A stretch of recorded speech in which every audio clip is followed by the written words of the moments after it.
Hello students, চলে এসেছি তোমাদের সামনে আমার আজকের নতুন ভিডিও নিয়ে। আমাদের আজকের ভিডিওর বিষয় সুবোধ ঘোষ রচিত বিখ্যাত একটি ছোট গল্প বহুরূপী। তোমরা যারা সিবিএসসি ক্লাস 10-এর বোর্ড দিতে চলেছ অথবা যারা ক্লাস 10 ওয়েস্ট বেঙ্গল বোর্ডের ছাত্রছাত্রী আছো, তাদের প্রত্যেকের পাঠ্য বিষয় হিসাবে এই গল্পটা অন্তর্ভুক্ত করা হয়েছে। আজকের এই ভিডিওতে তোমরা এই গল্পের নামকরণ সহ গল্পের সমস্ত লাইন ধরে একটা ব্যাখ্যা আমার এই ভিডিও থেকে খুঁজে পাবে। আমি কবি বা লেখক সুবোধ ঘোষ সম্পর্কে বিশেষ কথা এখানে আলোচনা করব না, কারণ তোমাদের কাছে পাঠ্য বই যেটা আছে সেই পাঠ্য বইয়ের মধ্যেই লেখক পরিচিতি বলে একটা বিষয় আছে, এবং সেই লেখক পরিচিতির বিষয় থেকে তোমরা যাবতীয় বিষয়টা জানতে পারবে, যেখান থেকে তোমাদের ছোট ছোট অবজেক্টিভ টাইপ প্রশ্ন হতে পারে। তাহলে আজকে আমরা সরাসরি চলে যাব বহুরূপী ছোট গল্পে। নামকরণে একেবারে শেষে আসবো, প্রথমেই আমরা গল্প ধরে আলোচনা এগোবো। হরিদার কাছে আমরাই গল্প করে বললাম, শুনেছেন হরিদা কি কাণ্ড হয়েছে? উনানের মুখে ফোঁ দিয়ে আর অনেক ধোঁয়া উড়িয়ে নিয়ে হরিদা এবার আমাদের কথার জবাব দিলেন, না কিছুই শুনিনি। জগদীশবাবু যে কি কাণ্ড করেছেন শোনেননি হরিদা? হরিদা, না রে ভাই, বুড়ো মানুষের কাণ্ডের খবর আমি কেমন করে শুনবো, আমাকে বলবেই বা কে? 7 দিন হলো এক সন্ন্যাসী এসে জগদীশবাবুর বাড়িতে ছিলেন। খুব উঁচু দরের সন্ন্যাসী, হিমালয়ের গুহাতে থাকেন, সারা বছরে শুধু একটি হরিতকি খান, এছাড়া আর কিছুই খান না। সন্ন্যাসীর বয়সও 1000 বছরের বেশি বলে অনেকেরই মনে করেন। হরিদা, সন্ন্যাসী কি এখনো আছেন? না, চলে গিয়েছেন, আক্ষেপ করেন হরিদা। থাকলে একবার গিয়ে পায়ের ধুলো নিতুম। আচ্ছা, এই যে গল্পের শুরু, এখানে আমরা দেখছি হরিদা নামক কোনো এক ব্যক্তি যিনি চা করছেন এবং বাকি 2-1 সেই চায়ের আসরে আছেন, তারা তার সাথে গল্প করছেন। ওই অঞ্চলে জগদীশবাবু নামক কোনো এক ব্যক্তির বাড়ি এক সন্ন্যাসী এসেছিলেন, যিনি হিমালয় থেকে এসেছিলেন এবং আবার হিমালয়ে চলে গিয়েছেন, কিন্তু হরিদা সে খবর কিছুই জানেন না। তাই হরিদা আক্ষেপ করেছেন, পায়ের ধুলো নিতে পারতেন, কিন্তু আজকে তিনি নিতে পারেননি, কারণ সন্ন্যাসী আসার কোনো খবর তার কাছে ছিল না।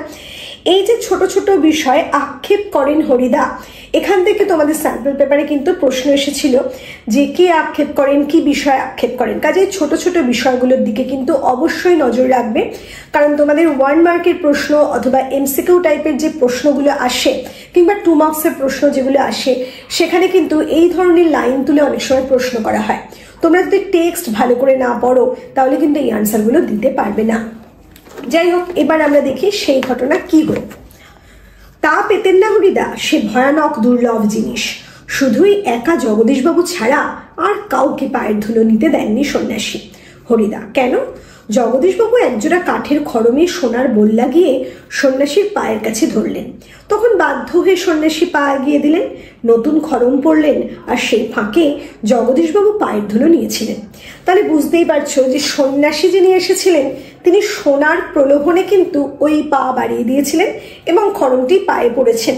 যিনি সন্ন্যাসী তার তো কোনো সম্পত্তিতে, কোনো ধনে, কোনো অর্থের প্রতি কোনো আসক্তি থাকে না বলেই আমরা জানি, এটাই স্বাভাবিক। কিন্তু যিনি সন্ন্যাসী ছিলেন তিনি কাউকেই পায়ের ধুলো নিতে দেননি, শুধু জগদীশবাবুকে দিলেন। কারণ কি? তিনি ওই খড়মজোড়া তার পায়ের সামনে এগিয়ে দিয়েছিলেন এবং সন্ন্যাসী খড়মজোড়া পায়ে গলাতে সেই সুযোগে তিনি টুক করে প্রণামটা সেরে নিয়েছেন। তাহলে এই যে বিষয়টা দেখা যাচ্ছে, সন্ন্যাসীর কিন্তু সোনার বিষয়ে আসক্তি ছিল। হরিদা, বাহ, এ তো বেশ মজার ব্যাপার।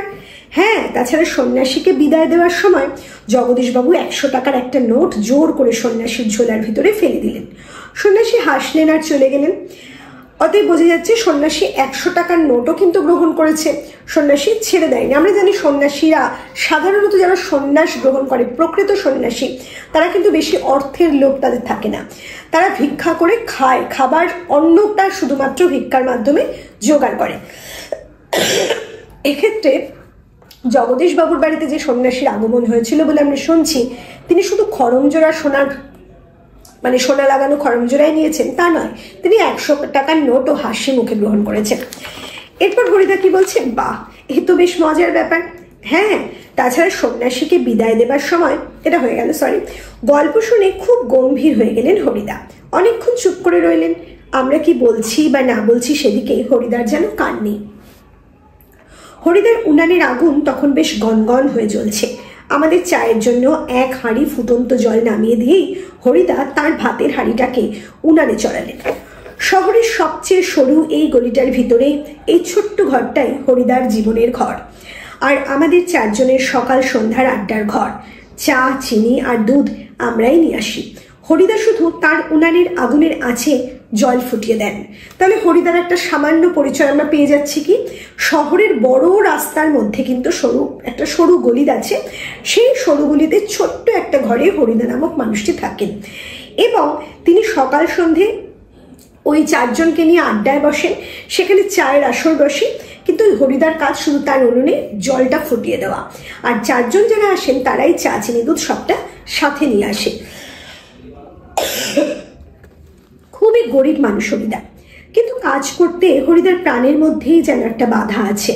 ইচ্ছে করলে কোনো অফিসের কাজ কিংবা কোনো দোকানের বিক্রিওয়ালার কাজ পেয়ে যেতে পারেন হরিদা, কিন্তু ওই ধরনের কাজ হরিদার জীবনের পছন্দই নয়। একেবারে ঘড়ির কাঁটার সামনে সময় বেঁধে দিয়ে আর নিয়ম করে নিয়ে রোজই একটি চাকরির কাজ করে যাওয়া হরিদার পক্ষে সম্ভব নয়। হরিদার উনানের হাঁড়িতে অনেক সময় শুধু জল ফোটে, ভাত ফোটে না।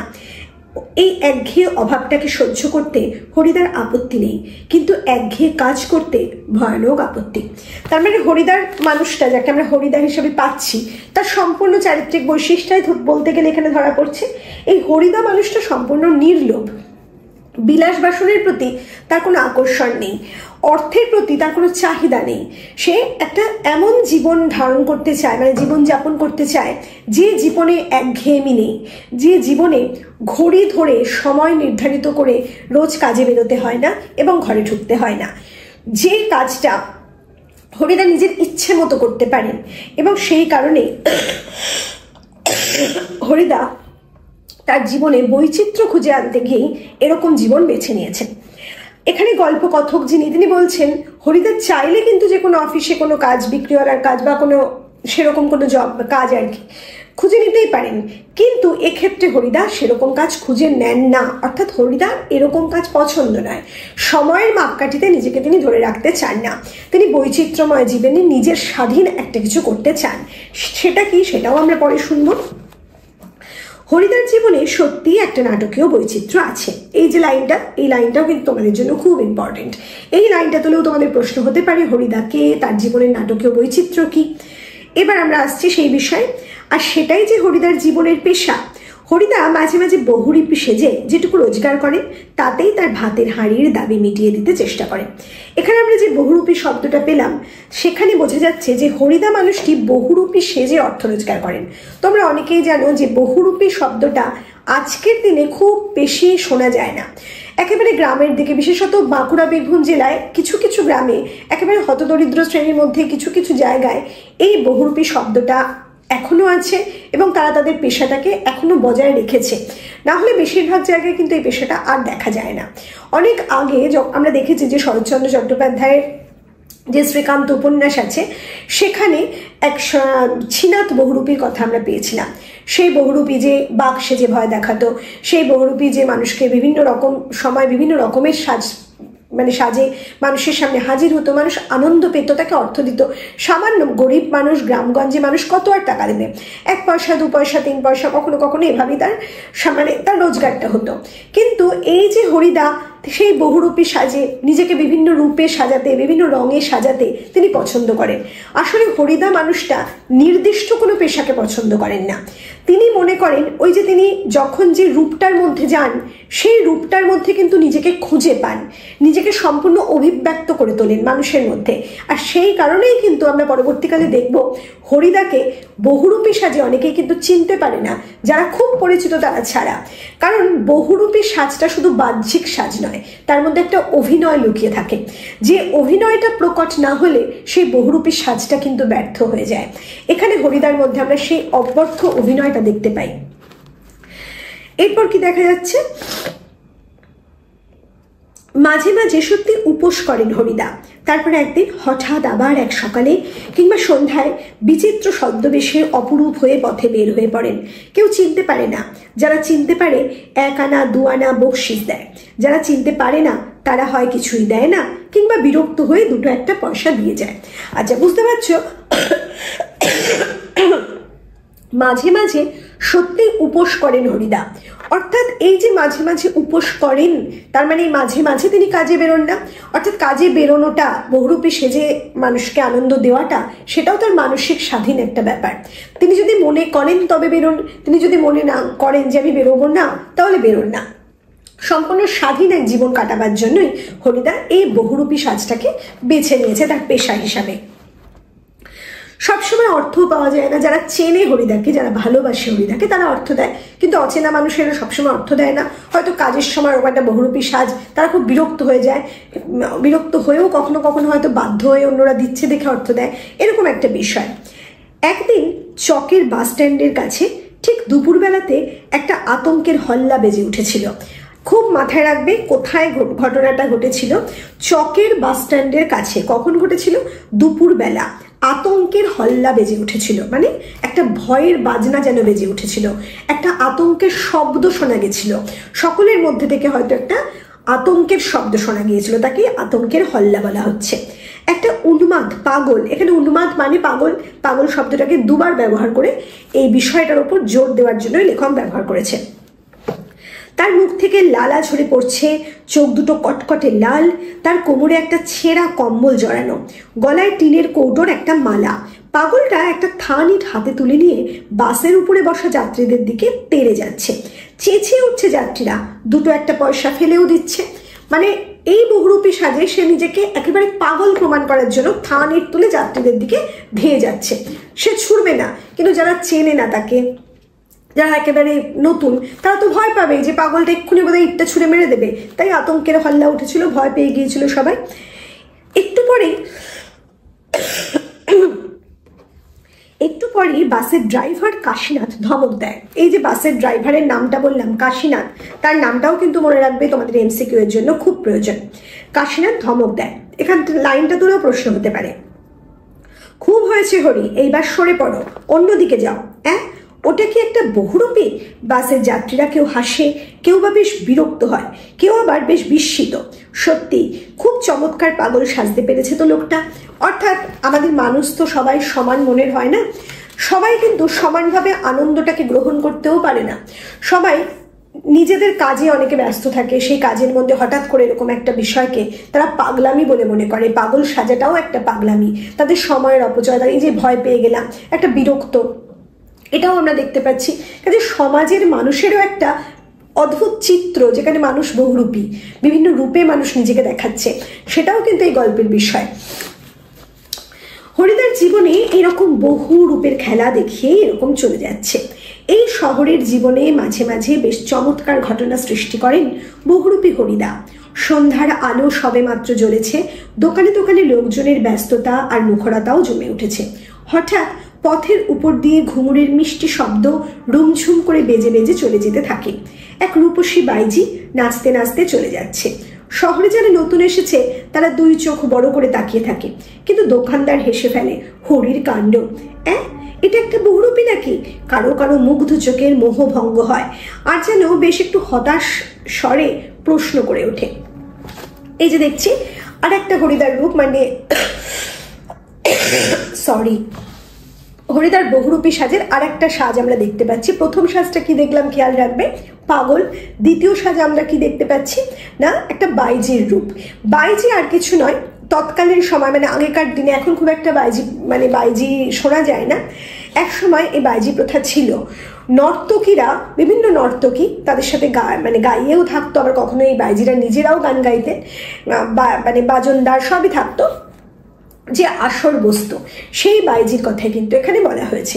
সেই সময়ও হয়তো কিছু কিছু বাইজি ছিল, যা এখনকার দিনে খুব একটা দেখা যায় না। আমরা জানি যে উত্তরপ্রদেশে বিশেষ বাইজি অঞ্চল ছিল, কিন্তু বিখ্যাত বিখ্যাত বাইজি, তারা অত্যন্ত ভালো উচ্চমানের সঙ্গীত জানতেন, যে নাচও জানতেন। তা যাই হোক,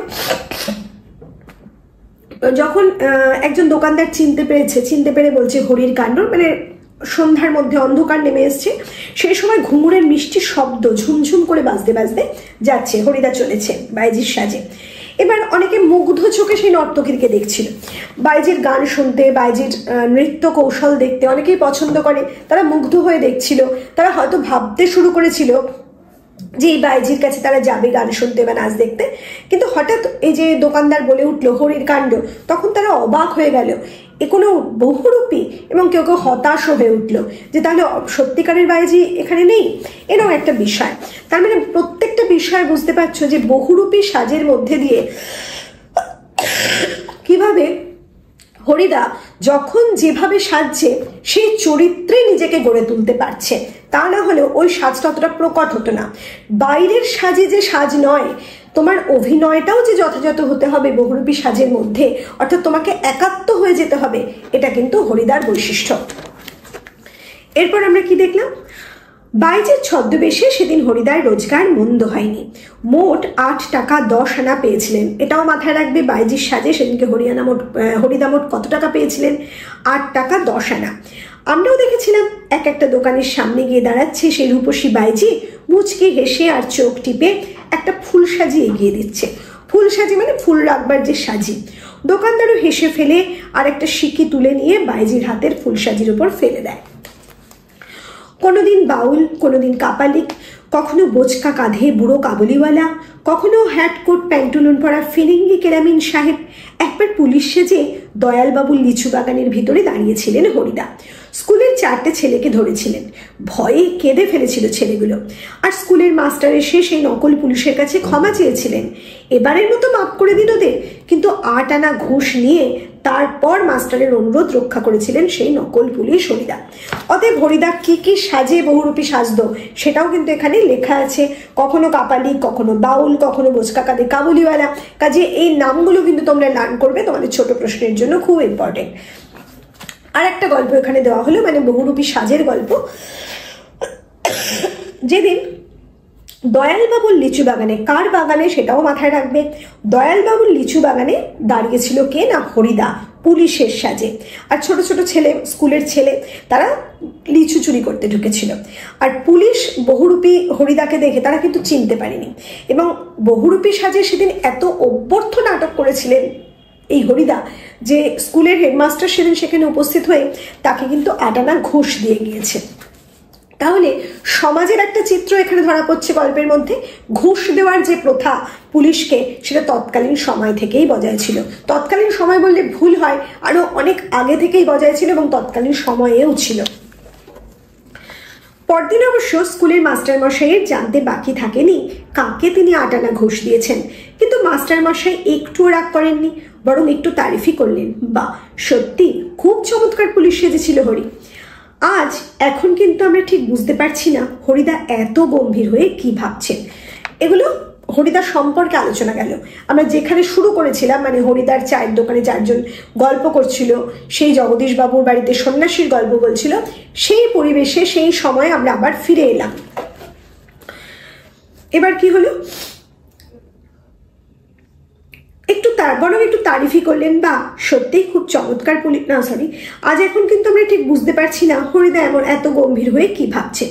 সন্ন্যাসীর গল্পটা শুনে কি হরিদার মাথার মধ্যে নতুন কোনো মতলব ছটফট করে উঠছে? ঠিকই, আমাদের সন্দেহ মিথ্যে নয়।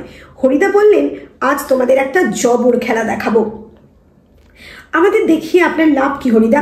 আমাদের কাছ থেকে একটা সিগারেটের চেয়ে বেশি কিছু তো পাবেন না। অর্থাৎ যারা সেখানে প্রতিদিন আসর বসায় চায়ের, তারা যে খুব একটা অর্থবান নয় সেটা এই ভাষণের মধ্যে দিয়ে বোঝা যাচ্ছে। হরিদা, না ঠিক তোমাদের দেখাবো না, আমি বলছি তোমরা সেখানে থেকো, তাহলে দেখতে পাবে। কোথায় হরিদা? আজ সন্ধ্যায় জগদীশবাবুর বাড়িতে। এই লাইনটাও ইম্পর্টেন্ট তোমাদের জন্য। হঠাৎ জগদীশবাবুর বাড়িতে খেলা দেখাবার জন্য আপনার এত উৎসাহ জেগে উঠলো কেন? হরিদা হাসেন, মোটা মতন কিছু আদায় করে নেব।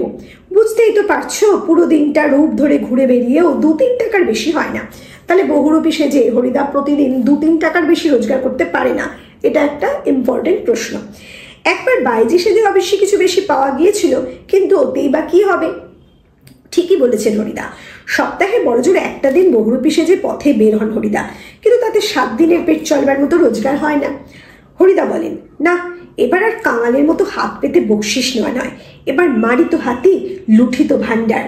একেবারে যা ঝেলে নেব তাতে আমার সারা বছর চলে যাবে।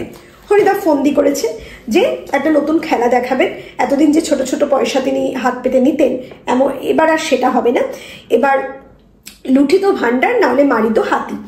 তা যাই হোক, এরকম একটা বড় কিছুর ভাবনা হরিদার মধ্যে হচ্ছে। হরিদা বলছে সারা বছর চলে যাবে, এমন একটা কিছু এবার আদায় করবো। সরি, কিন্তু সে কি করে সম্ভব? জগদীশবাবু ধনী মানুষ বটে, কিন্তু বেশ কৃপণ মানুষ। হরিদাকে একটা যোগী সন্ন্যাসী কিংবা বৈরাগী সাজতে দেখে কত আর খুশি হবেন জগদীশবাবু? আর খুশি হলেই বা কত আনা বকশিস দেবেন? 5 আনার বেশি তো নয়। হরিদা বলেন, তোমরা যদি দেখতে চাও তবে আজ ঠিক সন্ধ্যাতে জগদীশবাবুর বাড়িতে থেকো। আমরা বললাম থাকবো, আমাদের স্পোর্টের চাঁদা নেবার জন্য আজ ঠিক সন্ধ্যাতেই জগদীশবাবুর কাছে যাব। তাহলে কথা হলো, সন্ধেবেলা জগদীশবাবুর বাড়িতে ওই 4 জন থাকবে এবং হরিদা বহুরূপী সেজে হাজির হবে। পরবর্তী পার্ট 2তে আমরা গেলাম। বড় চমৎকার আজকে এই সন্ধ্যার চেহারা। তার মানে দুটো প্লট আমরা এখানে দেখতে পাচ্ছি গল্পে। একটা দৃশ্যে আমরা দেখতে পাচ্ছি হরিদার বাড়ি, ছোট্ট ঘর যেটা, আর একটা দৃশ্যে আমরা কি দেখতে পাচ্ছি না, জগদীশবাবুর বাড়ি। বড় চমৎকার আজকের এই সন্ধ্যার চেহারা। আমাদের শহরের গায়ে কতদিন তো চাঁদের আলো পড়েছে, কিন্তু কোনোদিন তো আজকের মতো এমন স্নিগ্ধ শান্ত উজ্জ্বলতা কখনো চারিদিকে এমন সুন্দর হয়ে ফুটে ওঠেনি। যে 4 জন সেদিন ওখানে ছিল তাদের মধ্যেই গল্প কথক যিনি, তিনিই বলছেন। ফুরফুর করে বাতাস বইছে। জগদীশবাবুর বাড়ির বাগানের সব গাছের পাতা ঝিরিঝিরি শব্দ করে কি যেন বলতে চাইছে। জগদীশবাবুর বাড়ির বারান্দাতে মস্ত বড় একটা আলো জ্বলছে। সেই আলোর কাছে একটা চেয়ারের উপর বসে আছেন জগদীশবাবু। সাদা মাথা, সাদা দাড়ি, সৌম্য শান্ত জ্ঞানী মানুষ জগদীশবাবু। আমরা আমাদের স্পোর্টের চাঁদার খাতাটিকে জগদীশবাবুর হাতে তুলে দিয়ে দাঁড়িয়ে আছি। আচ্ছা, এই স্থানে একটা সুন্দর প্রাকৃতিক পরিবেশের ব্যাখ্যা আছে বা বর্ণনা আছে, অবশ্যই সেটা লার্ন করবে, কারণ যে কোনো রকমভাবে প্রশ্নটা তোমাদের কিন্তু এসে যেতে পারে। কাজে একেবারে খুঁটিয়ে যদি না পড়ো তাহলে কিন্তু কখনোই ফুল মার্কসটা তোলা সম্ভব হবে না। আচ্ছা, এখানে জগদীশবাবুর চেহারারও একটা সুন্দর মানে পরিচয় দিয়েছেন লেখক। বলছেন সাদা মাথা, অর্থাৎ মাথার চুলগুলো সব সাদা, সাদা দাড়িটাও তার সমস্ত পাকা, সৌম্য শান্ত ও জ্ঞানী মানুষ, খুব শান্ত শিষ্ট জ্ঞানী মানুষ জগদীশবাবু। আচ্ছা, স্পোর্টের চাঁদার খাতাটা জগদীশবাবুর হাতে তুলে দিয়ে তারা দাঁড়িয়ে আছে, ওই মানে 4টি ছেলে যুবক আর কি। আচ্ছা, এখানে আর একটা কথা বলি, তোমরা যারা সিবিএসসি বা ওয়েস্ট বেঙ্গল বোর্ডের ক্লাস 10-এর ছাত্রছাত্রী আছো এবং বহুরূপী বিষয়টা তোমাদের পাঠ্য গল্প হিসাবে পেয়েছো, তাদের জন্য কিন্তু আমাদের দ্য বেঙ্গলি গাইড চ্যানেলের তরফ থেকে এই বহুরূপী গল্পের ওপর একটা নোটস তৈরি আছে। শুধু বহুরূপী গল্প নয়, যারা সিবিএসসি বোর্ডের ক্লাস 10-এর ছাত্রছাত্রী আছো, তোমাদের পাঠ্য সমস্ত বিষয়ের ওপর, টেক্সটের ওপর আমাদের কিন্তু নোটস রেডি আছে। তোমরা চাইলে 8777416211 নাম্বারে কন্ট্যাক্ট করে, হোয়াটসঅ্যাপে কন্ট্যাক্ট করে এই সমস্ত নোটস পারচেস করতে পারো। আর তোমরা যদি চাও তাহলে তোমাদের জন্য চিঠি এবং এসএস যেগুলো আইসিএসসি বোর্ডের মানে ছাত্রছাত্রীরা নিচ্ছে সেগুলো তোমরাও কালেক্ট করতে পারো, কারণ রচনা বা চিঠির ক্ষেত্রে কিন্তু কোনো পরিবর্তন কোথাও হয়নি। যাই হোক, এবার আমরা আবার গল্পে ফিরে আসবো। চমকে উঠলেন জগদীশবাবু। বারান্দার সিঁড়ির দিকে তাকিয়ে জগদীশবাবুর 2 বিস্মিত চোখ অপলক হয়ে গেল। আমরাও চমকে উঠেছি বই কি, আশ্চর্য হয়েছি, একটু ভয়ও পেয়েছি, কারণ সত্যি যে বিশ্বাস করতে পারছি না সিঁড়ির কাছে এসে যে দাঁড়িয়েছে সে কি সত্যিই হরিদা? ও চেহারা কি সত্যিই কোনো বহুরূপীর হতে পারে? আমরাও চমকে উঠেছি বই কি, ছোট্ট একটা লাইন, কিন্তু প্রশ্নটা যদি তোমাদের দেওয়া হয় যে লাইনটা কোথা থেকে নেওয়া হলো, কে চমকে উঠেছে, তোমরা কিন্তু ওই সময়ে গিয়ে ঘাবড়ে যেতে পারো। কাজে এই ধরনের লাইনের দিকে কিন্তু অবশ্যই নজর রাখবে। যাই হোক, এরপর দেখা যাচ্ছে বহুরূপী মানে একজন আসছে, কেউ বিশ্বাস করতে পারছে না, ওরা ভাবছে সেটা হরিদা নাকি, কিন্তু চেহারা কি সত্যি কোনো বহুরূপী হতে পারে? এমন একটা সুন্দর চেহারা। এবার চেহারাটা বোঝানো হচ্ছে কিরকম। জটা জুটোধারী কোনো সন্ন্যাসী নয়, হাতে কমণ্ডলু নেই, চিমটে নেই, মৃগচর্মের আসনও সঙ্গে নেই, গৈরিক সাজও নেই। আমরা সাধারণত সন্ন্যাসী বলতে যে চেহারা আমাদের চোখের সামনে ভেসে ওঠে তাতে জটা জুটোধারী এক ব্যক্তিত্ব, যার হাতে থাকে কমণ্ডলু, যার পরনে থাকে গেরুয়া বেশ। সবসময় যে কমণ্ডলু থাকে তা নাও হতে পারে, কিন্তু গেরুয়া বেশটা অবশ্যই দেখা যায়, এটা লক্ষ্য করি আমরা। মৃগচর্ম মানে হরিণের চামড়ার যে আসন সেটাও কখনো কখনো দেখা যায়, কিন্তু এই মানে বৈশিষ্ট্যগুলোর কোনো একটা বৈশিষ্ট্য ওই ব্যক্তির মধ্যে দেখা যাচ্ছে না। আদুর গা, তোমরা নিশ্চয়ই জানো আদুর গা কাকে বলে। আদুর গা মানে একেবারে খালি গা, গায়ে কিছু ছিল না। তার উপর একটি ধবধবে সাদা উত্তরীয়, একটা চাদর মতো সাদা ধবধব করছে, পরনে ছোট বহরের একটি সাদা থান, আর যেটা পরে আছেন ধুতি মতো সেটা ছোট বহর, মানে হাঁটু পর্যন্ত হয়তো একটা ছোট সাদা থান। মাথায় ফুরফুর করে উঠছে শুকনো সাদা চুল, ধুলো মাখা পা, হাতে একটা ঝোলা, সে ঝোলার ভিতরে শুধু একটা বই, গীতা। গীতা বের করে কি যেন দেখলেন এই আগন্তুক, তারপর নিজের মনেই হাসলেন। একবার চেহারাটা ভেবে দেখো, একেবারে জ্যোৎস্না লোকে বাগানের সামনে দিয়ে এরকম একটা মানুষ যদি আসে, একেবারে মানে শুভ্র পোশাক, শুভ্র তার বেশ, সৌম্যকান্তি চেহারাই কিন্তু লাগে, আর তার মধ্যে একটা শান্তির পরিবেশ যেন গড়ে ওঠে। এই পরিবেশটা চোখের সামনে দেখলেই যেন মন শান্ত হয়ে যায়। কাজে সেই তো প্রকৃত সন্ন্যাসী, এরকম একটা শান্ত পরিবেশ যে তৈরি করতে পারে, মানুষের মনের মধ্যে যে শান্তি সামান্য সময়ের জন্য হলেও সেই দর্শনেই এনে দিতে পারে, সেই তো সন্ন্যাসী। এরকম একটা পরিবেশ যখন সৃষ্টি হয়েছে, এরপর কি দেখা যাচ্ছে, তার ঝোলার মধ্যে গীতা আছে, গীতাটা খুলে কি একটা দেখলেন আগন্তুক, নিজের মনেই হাসলেন। আগন্তুক মানেও তোমরা নিশ্চয়ই জানো, যিনি হঠাৎ করে এসেছেন, যাকে যে পরিচিত নন আর কি। আগন্তুক এই মানুষটি যেন এই জগতের সীমার ওপার থেকে হেঁটে হেঁটে চলে এসেছেন। মানে বক্তা বলছেন, মানে গল্পকথক বলছেন যে আগন্তুককে তিনি সামনে দেখছেন বা তারা সামনে দেখছেন, তিনি যে এই জগতের তাই মনে হচ্ছে না, মনে হচ্ছে জগতের ওপার থেকে ভদ্রলোক হাঁটতে হাঁটতে এপারে ঢুকে পড়েছেন। শীর্ণ শরীরটাকে প্রায় অশরীরী একটি চেহারা বলে মনে হয়। কি অদ্ভুত উদাত্ত, শান্ত ও উজ্জ্বল একটা দৃষ্টি। তার শরীরটা অত্যন্ত শীর্ণ, কিন্তু সেটা যেন একটা অশরীরী চেহারা বলে মনে হচ্ছে, মানে শরীর নয়, একটা অশরীরী এরকম একটা চেহারা মনে হচ্ছে, কারণ উত্তরীয়টা উঠছে হাওয়ায়, হাওয়া বইছিল সেদিনকে, পোশাকটাও বড় অদ্ভুত, আর তার মধ্যে একটা উদাত্ত, শান্ত, উজ্জ্বল একটা দৃষ্টি আগন্তুকের চোখ থেকে ঝরে পড়ছে। এই যে এটা প্যারাগ্রাফটা এটা অবশ্যই লার্ন করবে। উঠে দাঁড়ালেন জগদীশবাবু, আসুন। আগন্তুক হাসেন, আপনি কি ভগবানের চেয়েও বড়? জগদীশবাবু কিছু ভেবে বলেন, কেন কেন আপনি কথা বলছেন, কেন বলছেন মহারাজ?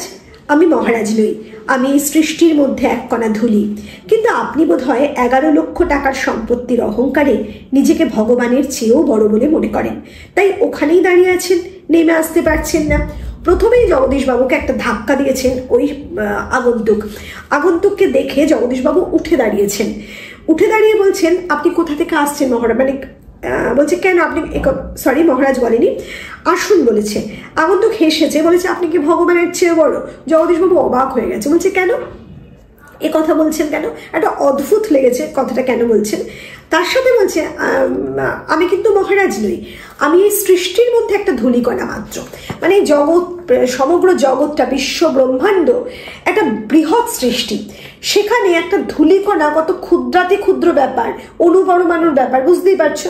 সেখানে তিনি নিজেকে সেই অণুপরমাণুর সাথেই তুলনা করছেন, বলছে একটা সামান্য ধূলিকণা, যার নিজের সম্পর্কে এতটুকু অহংকার নেই, যার নিজের মধ্যে প্রকৃত জ্ঞান আছে বোঝা যাচ্ছে, তিনি নির্ভীক। তাই জগদীশবাবুর মতো একজন সম্মানিত ব্যক্তি যেখানে বসে আছেন, তাকে তিনি বলছে আপনি কি নিজে ভগবানের থেকেও বড়? আপনার 11 লাখ টাকার সম্পত্তি আছে বা আপনার কাছে টাকা আছে, সেই জন্য আপনি নিচে নেমেও আসছেন না। মানে একজন আগন্তুক এসেছে, অতিথি যখন বাড়ির সামনে প্রবেশ করে তাকে ভগবান মনে করাটাই কর্তব্য, এটা আমরা জানি। এই কারণেই কিন্তু জগদীশবাবু এই স্থানে এই কথা বলেছেন। এখানে কিন্তু ভুল জগদীশবাবু না, সরি হরিদা এই কথা বলেছে। এখানে কেউ মনে করো না যে হরিদা নিজেকে ভগবানের মতো দেখানোর জন্য কথা বলেছে, তা কিন্তু নয়। হরিদার এই কথাটার মধ্যে অত্যন্ত দার্শনিক তত্ত্ব লুকিয়ে আছে। বলছে যে অতিথি যখন দৌড়ে আসে তখন সেই অতিথি ঈশ্বরের সমান, কাজে অতিথিকে আপ্যায়ন করার মধ্যে সাংঘাতিক একটা দরদ থাকবে, সাংঘাতিক একটা মানে শ্রদ্ধা থাকবে, ভক্তি থাকবে। কিন্তু জগদীশবাবু শুধু আসুন বলেছেন, তিনি নেমে আসেননি তাকে সম্বর্ধনা করার জন্য, অথচ তিনি হরিদাকে চেনেন না। তাহলে এই মানে অতিথিকে দেখেও তিনি এরকম একটা অভিব্যক্তি করছেন, তাহলে তিনি নিজেই কি ভগবান? তাই অতিথিকে ভগবান মনে করছেন না, অতিথিকে তিনি ভগবান বলে মনে করছেন না। এই বিষয়টা বোঝানোর জন্যই কিন্তু হরিদা এই কথাটা বলেছেন। মানে জগদীশ বাবুর ভেতরের অহংবৃত্তি যেটা ছিল সেটাকে তিনি একেবারে ম্লান করে দেওয়ার জন্য কথাটা বললেন। সেই মুহূর্তে সিঁড়ি ধরে নেমে যান জগদীশবাবু। আমার অপরাধ হয়েছে, আপনি রাগ করবেন না। তার মানে জগদীশবাবু মানুষটা তিনি কিভাবে রোজগার করেছেন, কিভাবে সম্পত্তি করেছেন আমরা জানি না, শুধুমাত্র শুনেছি তিনি জ্ঞানী মানুষ, তার মধ্যেও একটা সৌম্য শান্ত বিষয় ছিল। তাহলে মানুষকে শ্রদ্ধা করা, মানুষকে মানে ভালোবেসে তার সাথে ব্যবহার করা, সেটাও তার একটা চারিত্রিক বৈশিষ্ট্য আমরা ধরে নেব। কারণ হরিদার এই কথায় তিনি কিন্তু কোনো অংশে রাগ করেননি। এই হরিদার মধ্যে যে একটা তেজ, একটা অদ্ভুত দৃষ্টি ছিল, সেটা কিন্তু তাকেও কাবু করেছিল। এবং তিনি শুধুমাত্র অচেনা একটা মানুষ, তার সাথে তো সেরকম ব্যবহার নাও করতে পারতেন, কিন্তু জগদীশবাবুর ব্যবহারেই বোঝা যায় তার মনুষ্যত্ব আছে, তার মধ্যে মানে মানবিকতা আছে। তাই হরিদারের কথায় তিনি নিজেকে সঙ্গে সঙ্গে পরিবর্তিত করে নিয়েছেন। আগন্তুক আবার হাসেন। আমি বিরাগী, রাগ নামে কোনো রিপু আমার নেই। বিরাগী মানে আমার রাগ নেই, মানে রাগের বিরুদ্ধে থাকাই বিরাগী। বলছেন রাগ নামে কোনো রিপু আমার নেই, ছিল একদিন, সেটা পূর্বজন্মের কথা। অর্থাৎ তিনি ওই যিনি আগন্তুক তিনি মনে করছেন আমার মধ্যে কোনো রাগ রিপু নেই। আমরা জানি আমাদের প্রত্যেকের মধ্যে ষড়রিপু কাজ করে, কাম, ক্রোধ, লোভ, মদ, মোহ, মাৎসর্য। এই যে ষড়রিপু, এই ষড়রিপুর দ্বারাই কিন্তু মানুষ, প্রত্যেক মানুষের মধ্যে এই ষড়রিপুগুলো কোথাও না কোথাও বিরাজ করে, কম বেশি বিরাজ করে। কিন্তু এই ষড়রিপুকে যদি আমরা বশে আনতে না পারি, কন্ট্রোলে আনতে না পারি, তখনই ঘটে বিপর্যয়। আর এই আগন্তুক বলছেন রাগ নামক রিপুটা তার মধ্যে একেবারেই নেই। তার মানে তিনি কত বড় সন্ন্যাসী, কত বড় ত্যাগী, তাহলে বুঝতেই পারা যাচ্ছে। বলছেন সেটা পূর্বজন্মের কথা। জগদীশবাবু বলুন এখন আপনাকে কিভাবে সেবা করব। জগদীশবাবু বললেন বলুন এখন আপনাকে কিভাবে সেবা করব। বিরাগী বলেন ঠান্ডা জল চাই, আর কিছু চাই না। জল একটা ক্ষুদ্র বিষয়, মানে আমাদের প্রাণ ধারণের সব থেকে ন্যূনতম চাহিদা হচ্ছে জল, আর সেই জলটাই কিন্তু বিরাগী চেয়েছেন। আমরা এই স্থানে আগন্তুকের একটা নাম দিলাম, সেটা হচ্ছে বিরাগী, মানে গল্পকথকই দিয়েছেন, লেখক দিয়েছেন। ঠান্ডা জল খেয়ে নিয়ে হাঁপ ছাড়েন বিরাগী। এদিকে ভবতোষ আমার কানের কাছে ফিসফিস করে, না না হরিদা নয়, হতেই পারে না, অসম্ভব, হরিদার গলার স্বর এরকমেরই নয়। অর্থাৎ আমরা বুঝতে পারলাম ওই যে চারজন যুবকের কথা বলা হচ্ছে, তাদের একজনের নাম ভবতোষ। হরিদার গলার স্বর তাদের একেবারে অপরিচিত লাগছে, কাজে এই ব্যক্তি হরিদা হতে পারে না। বিরাগী বলেন পরম সুখ কাকে বলে জানেন? সব সুখের বন্ধন থেকে মুক্ত হয়ে যাওয়া। খুব সাংঘাতিক দার্শনিক সত্য। বলছে পরম সুখ কাকে বলে। অনেকেই মনে করেন প্রচুর, মানে অনেক বেশি অর্থ থাকা পরম সুখ, প্রচুর সম্পত্তি থাকা মানে পরম সুখ। কেউ মনে করেন জগৎভর মানে বিশ্বে খ্যাতি থাকা পরম সুখ, কেউ মনে করেন সাফল্যই পরম সুখ। কাজে পরম সুখের সংখ্যা এক এক মানুষের কাছে এক এক রকমের। কিন্তু এই জগদীশবাবু কি বললেন? পরম সুখ মানে সকল সুখ থেকে নিজেকে মুক্ত করে নেওয়া, যে কোনো সুখের বন্ধনের থেকে নিজেকে মুক্ত করে নেওয়া, সেটাই হচ্ছে পরম সুখ। অর্থাৎ আমাদের যে চাহিদাগুলো আছে, জাগতিক চাহিদা, সেই চাহিদাগুলো যদি আমাদের না থাকে, আমাদের যদি লোভ না থাকে, আমরা যদি যা পেয়েছি তাতেই সন্তুষ্ট থাকি, তাহলেই আমরা সেই সুখ থেকে, সমস্ত সুখ থেকে আস্তে আস্তে নিজেদের মুক্ত করতে পারবো। আর যদি কোনো মানুষ এমনটা করতে পারে, তাহলেই সে পরম সুখ লাভ করতে পারবে। তাহলে আমরা বুঝতে পারছি যে পরম সুখী কোনো মানুষ আমাদের জগতে নেই, কারণ প্রত্যেক মানুষের মধ্যেই চাহিদা থাকে, প্রত্যেক মানুষই কোনো না কোনো বিষয়ের মধ্যে থেকে সুখ খুঁজতে চায়। কাজেই পরম সুখের সংজ্ঞা কিন্তু বড় সাংঘাতিক এবং দার্শনিক, যেটা এখানে বিরাগী বললেন, অর্থাৎ হরিদা বললেন। জগদীশবাবু ততক্ষণে সিঁড়ির ওপরে বসে পড়েছেন। বোধহয় বিরাগীর পা স্পর্শ করবার জন্য তার হাত দুটো ছটফট করতে শুরু করেছে। জগদীশবাবু বলেন আমার এখানে কয়েকটা দিন থাকুন বিরাগীজি, আপনার কাছে এটা আমার প্রাণের অনুরোধ। দুই হাত জোর করে বিরাগীর মুখের দিকে তাকিয়ে থাকেন জগদীশবাবু। জগদীশবাবু তো সাংঘাতিক মুগ্ধ হয়ে গেছেন কয়েকটা কথা শুনে। তিনি নিমন্ত্রণ করছেন যে আপনি আমার এখানে কিছুদিন থেকে যান। বিরাগী হাসেন। বাইরে খোলা আকাশ থাকতে আর ধরিত্রীর মাটিতে স্থান থাকতে আমি এক বিষয়ের দালান বাড়ির ঘরে থাকবো কেন বলতে পারেন? বিষয় মানে যে বিষয় সম্পর্কে ওয়াকিবহাল, যার বিষয় আছে, সম্পত্তি আছে, সেই বিষয় এবং সেই বিষয়টা সম্পর্কে একেবারে ওয়াকিবহাল। বলেছেন যে আমার পৃথিবীতে ঈশ্বর আমার মাথার উপরে আকাশ দিয়েছেন, খোলা আকাশ, যে আকাশের এক প্রান্ত থেকে আরেক প্রান্ত দেখা যায় না। যে পৃথিবীতে, মানে যে ধরিত্রীতে মাটি আছে, মাটিতে দাঁড়ানোর স্থান আছে, তাহলে কেন আমি একজন বিষয়ের বাড়ির ছাদের তলায় থাকবো? বিরাগীজি, জগদীশবাবুর গলার স্বরের আবেদন করুণ হয়ে ছলছল করে। মানে জগদীশবাবু বিষয়টাকে আয়ত্ত করতে পারছেন। জগদীশবাবুর মানুষটাও যে একজন জ্ঞানী মানুষ, তিনি যে জ্ঞানটাকে মানে বিরাগীর জ্ঞানটাকে আয়ত্ত করতে পারছেন, তার বক্তব্যকে গ্রহণ করতে পারছেন, এটাই কিন্তু এই লাইনের মধ্যে দিয়ে আমরা পরিষ্কার বুঝতে পারছি। গলার স্বরের আবেদন করুণ হয়ে গেছে, ছলছল করে উঠছে চোখ, যেটা কিন্তু সকলের পক্ষে সম্ভব নয়। বিরাগী বলেন, না, আপনার এখানে জল খেয়েছি, এই যথেষ্ট। পরমাত্মা আপনার কল্যাণ করুন। পরমাত্মা মানে পরমাত্মা যিনি, অর্থাৎ ঈশ্বর। কিন্তু আপনার এখানে থাকা আমার পক্ষে সম্ভব নয়। জগদীশবাবু, তবে অন্তত একটা কিছু আজ্ঞা করুন। যদি আপনাকে কোনো বিরাগী, না না, আমি যার কাছে পড়ে আছি তিনি আপনার চেয়ে কিছু কম নয়, কাজেই আপনার কাছে আমায় তো কিছু চাইবার দরকার হয় না। জগদীশবাবু, তবে কিছু উপদেশ শুনিয়ে যান বাবা বিরাগীজি, নইলে আমি শান্তি পাবো না। বলছে যে আমি যার আশ্রয় আছে, অর্থাৎ পরম ঈশ্বরের কথা বলছেন, তার থেকে আপনি কিছু আলাদা নন। মানে তিনি আমাকে যা যা দিচ্ছেন তাতেই আমি খুশি। আপনি নতুনকে সুখ দেবেন। মানে এই যে বিরাগী চরিত্রটা, হরিদা যে চরিত্র নিয়ে এখানে উপস্থিত হয়েছে, সেই চরিত্র তো নির্লোভ চরিত্র। কোনো আকাঙ্ক্ষা নেই, কোনো চাহিদা নেই, কোনো বিলাসী মন নেই তার মধ্যে কোনো রাগ নেই ইনফ্যাক্ট। তাহলে তিনি কি পাবেন এই বিষয়ী মানুষটার কাছে থেকে? তার তো কিছুই চাওয়ার নেই, এটাই এখানে বলতে চাইছে।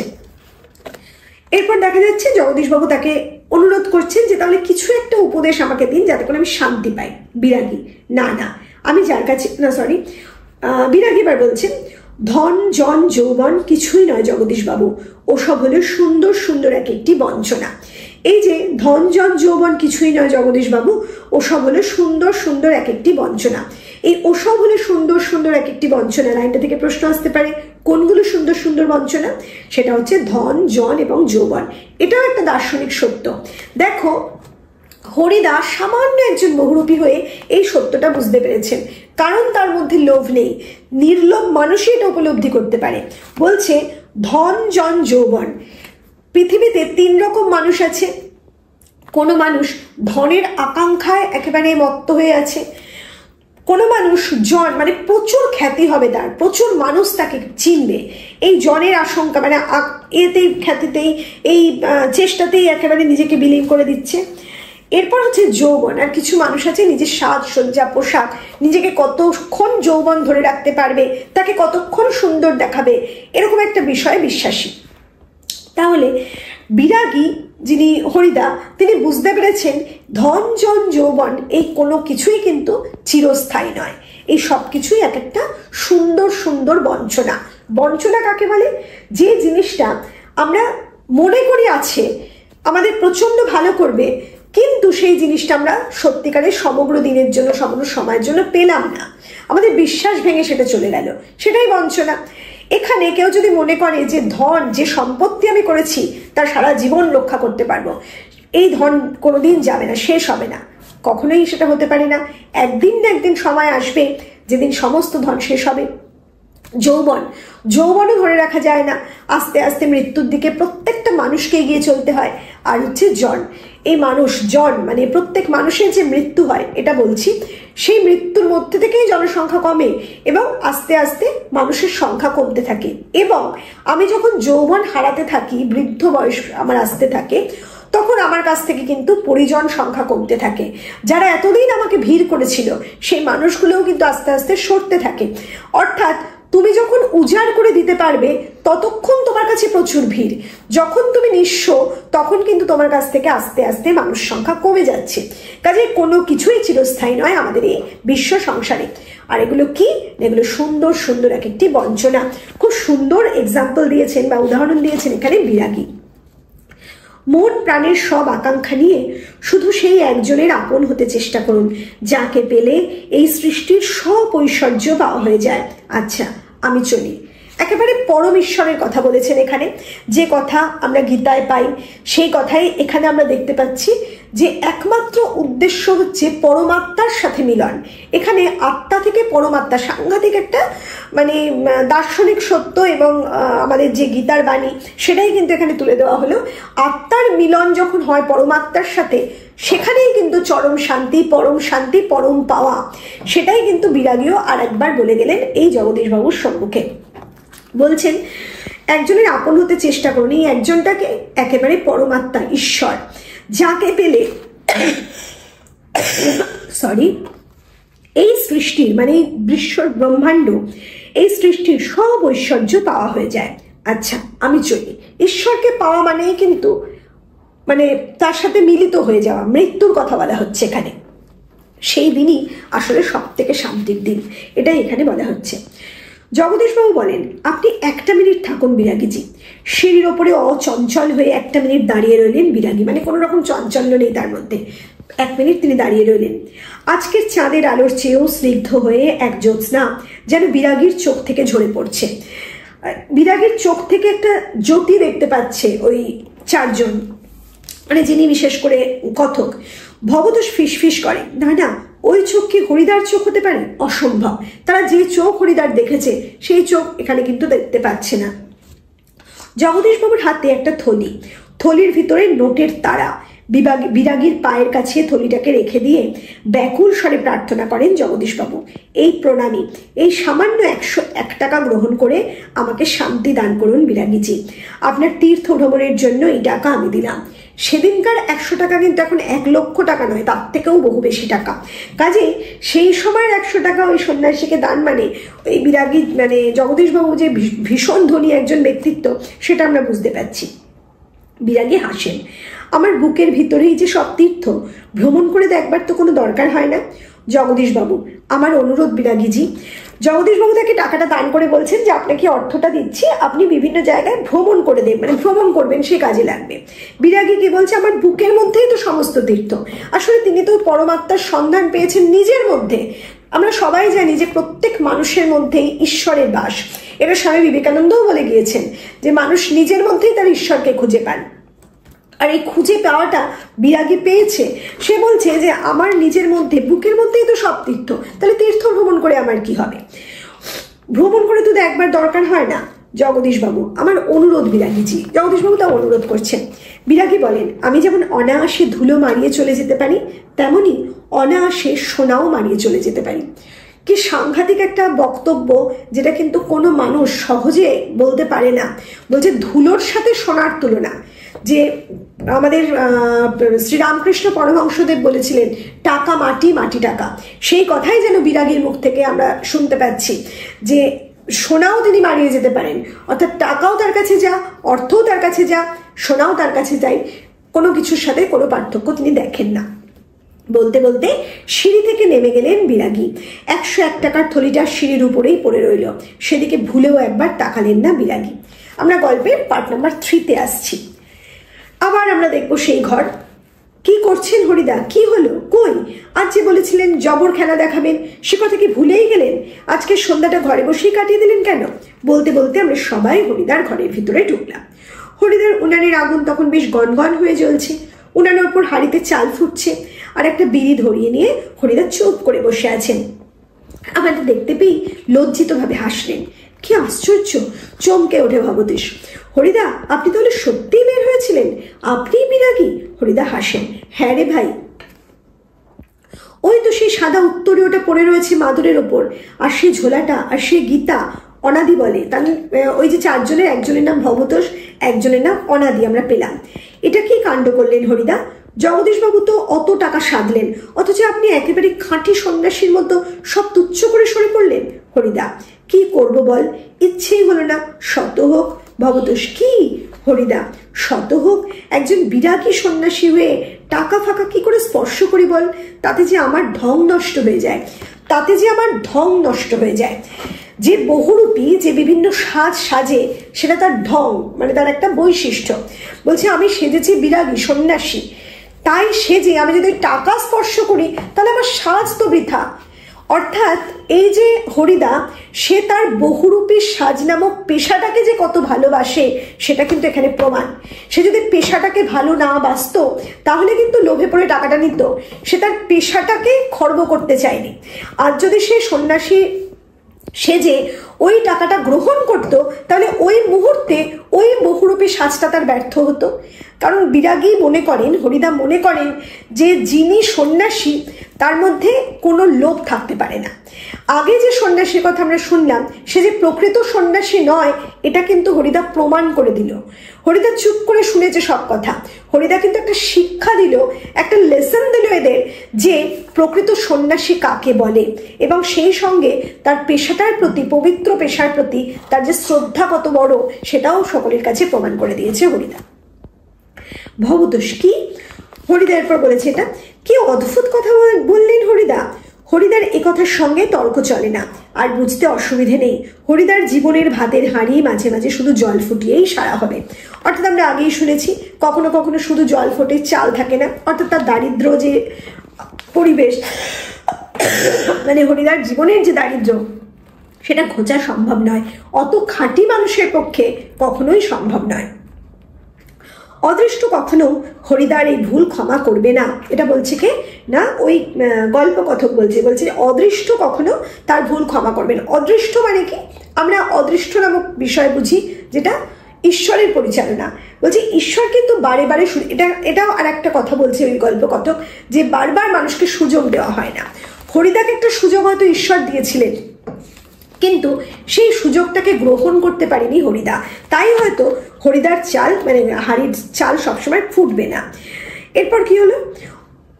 অনাদি বলে, কিন্তু আপনি কি জগদীশবাবুর কাছে গিয়ে আর কখনো? চেঁচিয়ে হেসে ওঠেন হরিদা। যাবই তো, না গিয়ে উপায় কি? গিয়ে অন্তত বকশিসটা তো দাবি করতে হবে। মানে বলছে যে বহুরূপী সাজের বকশিস তো আদায় করতে হবে। আর এই যে ভদ্রলোককে আমরা দেখলাম, তার চারিত্রিক বৈশিষ্ট্য আমরা গল্প থেকে যেটুকু পেয়েছি তাতে আমি নিশ্চিত একজন পাঠক হিসাবে যে হরিদা তার অনেস্টির জন্য, তার সততার জন্য ভালো বকশিসই কিন্তু ওই ব্যক্তিত্বের কাছ থেকে পাবে, সেটা আমরা গল্পে পাবো না। যাই হোক, বকশিস চেঁচিয়ে ওঠে ভবতোষ, সেটা তো বড় জোর 8 আনা কিংবা 10 আনা। হরিদা বিড়ি মুখে নিয়ে লজ্জিতভাবে হাসেন। কি আর করা যাবে বল, খাঁটি মানুষ তো নই, এই বহুরূপীর জীবনের বেশি কি আশা করতে পারে। বলছে আমি খাঁটি মানুষ তো নই, মানে আমি যদি সত্যিকারের সন্ন্যাসী হতাম বা সত্যিকারের কোনো গুণী মানুষ হতাম তাহলে হয়তো অন্য কোনোভাবে কোনো বিষয়ে আমি মহৎ কিছু লাভ করতে পারতাম, কিন্তু আমার এই দারিদ্র জীবন ঘুচবে না। তার কারণ তো আমি নিজেই, মানে এই যে হরিদা, তার কিন্তু ঈশ্বরের প্রতিও কোনো দোষারোপ নেই। সে মনে করে তার জীবনে সে যেটুকু পেয়েছে সেটুকু তার প্রাপ্য বলেই সে পেয়েছে, এর বাইরে তার কিছু প্রাপ্য নেই, এবং সেই জীবনটাকে সে মেনে নিয়েছে। এবং তার মধ্যে যে নির্লোভ বিষয়টা আমরা দেখতে পেলাম, যে চরিত্রটা আমরা দেখতে পেলাম, সেটা কিন্তু আমাদের সত্যি দৃষ্টি আকর্ষণ করে এবং আমরা সেই চরিত্রকে ভালোবেসে ফেলি। এরপরে আমরা ছোট গল্প হিসাবে সার্থকতায় আসছি বা নামকরণে আসছি। তার আগে তোমাদের কাছে একটা অনুরোধ করব, তোমরা যারা আমার চ্যানেল রোজ দেখছো অথবা যারা নতুন আজকে আমার চ্যানেল দেখছো, যদি আমার ভিডিও ভালো লাগে তাহলে অবশ্যই আমার ভিডিওতে একটা লাইক করবে, আমার ভিডিওকে শেয়ার করবে। যদি আমার ভিডিওকে তোমরা বেশি করে শেয়ার করো, আমার সাবস্ক্রাইবারের সংখ্যা যদি বেশি বাড়তে থাকে, তাহলে তোমাদের জন্য ভিডিও করতে আমি আরও বেশি অনুপ্রাণিত হব। কাজেই তোমরা বেশি করে শেয়ার করো ভিডিওকে, এবং যদি ভিডিও ভালো লাগে তাহলে নিয়মিত নোটিফিকেশনসগুলো সঠিক সময় পাওয়ার জন্য আমাদের বেল আইকন টিপে রাখো, যাতে করে আমাদের একজন নিয়মিত দর্শক তুমি হতে পারো বা শ্রোতা হতে পারো। যাই হোক, আজকে আমরা এই গল্পের ছোট গল্প হিসেবে সার্থকতা নিয়ে আলোচনা করব। সেক্ষেত্রে কিন্তু বেশি কিছু বলার নেই। তোমরা সবাই জানো রবীন্দ্রনাথ ঠাকুর ছোট গল্পের সংজ্ঞা হিসাবে একটা কবিতা লিখে গিয়েছিলেন, সেই ছোট প্রাণ, ছোট ব্যথা, ছোট ছোট দুঃখ কথা, নিতান্তই সহজ সরল। এছাড়াও আরো বড় বিষয় আছে কবিতাটা, আমি পুরোটা এই মুহূর্তে বলছি না। যেখানে যে বিষয়টা যেটা মেন, সেটা হচ্ছে ছোট গল্পে বেশ কিছু বৈশিষ্ট্য আছে। ছোট গল্পে চরিত্র সংখ্যা কম থাকবে, ছোট গল্পে বক্তব্য যেটা হবে সেটা বেশি বর্ণনামূলক হবে না, ছোট গল্পের ঘটনা খুব কম সময়ের হবে, ছোট গল্প এক অধিবেশনে পড়ে শেষ করা যাবে এমনই ছোট হবে, এবং ছোট গল্পের শেষে একটা অতৃপ্তি বোধ থাকবে, সেই শেষ হয়ে হইল না শেষ। অর্থাৎ এই যে আমরা গল্পটা পড়ার পর মনে করছি জগদীশবাবু তাকে ঠিক কত টাকা বকশিস দেবেন, এই অতৃপ্তি বোধ থেকে আমরা আরেকটু এগোতে চাইছি গল্পটায়, এটাই ছোট গল্পের সার্থকতা, বিশেষ সার্থকতা। কাজেই বহুরূপী গল্প অবশ্যই সার্থক ছোট গল্প। এবার নামকরণে আসা যাক। নামকরণ যে বহুরূপী, সেই বহুরূপী নামকরণ কিন্তু কখনোই, নামকরণ আমরা জানি কি 3টে ভাগে ভাগ করা হয়। একটা হচ্ছে চরিত্রভিত্তিক নামকরণ, একটা বিষয় কেন্দ্রিক নামকরণ, একটা হচ্ছে সাংকেতিক নামকরণ। আমাদের এই যে নামকরণটা কিন্তু একদিক থেকে বিষয় কেন্দ্রিক নামকরণ, কারণ বহুরূপী বিষয়টার উপর ভিত্তি করেই নামকরণটা হয়েছে। একদিক থেকে নামকরণটা চরিত্র ভিত্তিক হতে পারে, কারণ হরিদ্বার বহুরূপী সাজাকে কেন্দ্র করে হয়েছে। কিন্তু আমরা সব থেকে বেশি গুরুত্ব দেব সাংকেতিক নামকরণের দিকে, কারণ এই বহুরূপী নামকরণের মধ্যে আমাদের আজকের লেখক সুবোধ ঘোষ কেবলমাত্র কিন্তু হরিদাকে ধরে রাখেননি। আমাদের এই বিশ্ব জগতের মধ্যে প্রচুর মানুষ বহুরূপী হয়ে বেঁচে আছে। সত্যিকারের যিনি সন্ন্যাসী তিনি কিন্তু হয়তো আমাদের লোকসমাজের আড়ালেই রয়ে গেছেন। আর যে সন্ন্যাসী হিসেবে আমরা যাকে দেখলাম তিনি প্রকৃত সন্ন্যাসী নন, কাজেই তার বহুরূপী রূপটা আমরা দেখতে পাচ্ছি। বিরাগী বহুরূপী, সে কিন্তু সেজেছে আমরা জানি, কিন্তু সে সত্যিকারের সন্ন্যাসী নয়। এছাড়া প্রত্যেক মানুষের মধ্যেই একটা বহুরূপী সাজ রয়েছে, তার অন্তরে যা বাইরে তা আলাদা আলাদা, মানে অন্তর এবং বাহির বড্ড আলাদা। এবং জগতের এই বহির্মুখী রূপ দেখেই কিন্তু, মানে দুমুখী রূপ দেখেই কিন্তু লেখক বহুরূপী নামকরণটা করেছেন। কাজেই এই বহুরূপী নামকরণকে আমরা সার্থক সাংকেতিক নামকরণ হিসাবেই ধরে নেব। তাহলে চলো আমরা আজকের ভিডিও এখানেই শেষ করছি। খুব তাড়াতাড়ি তোমাদের সামনে হাজির হব নতুন কোনো ভিডিও নিয়ে। খুব ভালো থেকো।